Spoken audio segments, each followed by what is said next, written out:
China has a socialist market economy and it has the second largest GDP. It has the fastest growing economy and the largest market economy in the world. It is also the largest trade nation. China exports a lot of products, and 47% of these exports belong to the category of machinery and transport equipment. Second are rubber, textile, and metallurgical products at 18%. Chemical products consist of 5% of China's exports, while food is at 3%. At the fifth spot is mineral and fuel minerals at 2%. China's top import is its top export, machinery and transport equipment.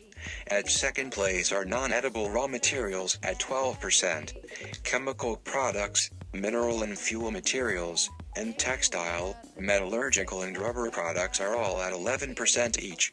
China's authoritarian development model appears robust, generating high real growth year after year. But if true economic development is measured by the alternatives open to people, China's market socialism falls far short of achieving the status of Hong Kong as the world's freest economy. The flaws in China's development model will become increasingly evident as inflationary pressures build, differences in rural-urban living standards mount, a growing middle class demands an end to censorship, capital controls narrowly limit investment alternatives, land rights are strictly curtailed, and freedom of movement is infringed upon by a draconian internal passport system.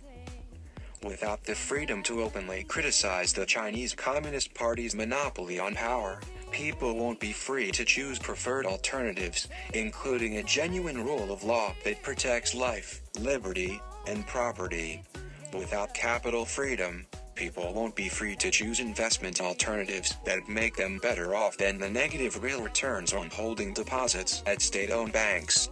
Without transferable land use rights, farmers will remain at the mercy of local officials and be unable to realize the full value of those rights.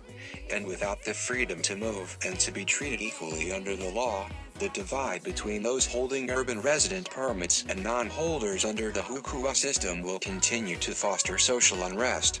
Even though exports increased, the overall U.S. trade deficit with China expanded to $315 billion because of imports growing higher than 6.6%, in other words almost 4 times as much as the U.S. sells. The dominant view nowadays is that China has benefited hugely from globalization, evident in its high GDP growth. Chinese companies are getting bigger and stronger. As a result, China is rapidly industrializing itself into an economic superpower. I challenge this prevalent view on the ground that globalization has produced a double effect, not merely positive effects for the Chinese economy. On the one hand, globalization stimulates an export-driven high GDP by exploiting China's comparative advantage in cheap labor, but on the other hand, it has impeded China's industrialization by locking in Chinese enterprises at the low end of the global value chain, preventing them from upgrading along the technological ladder.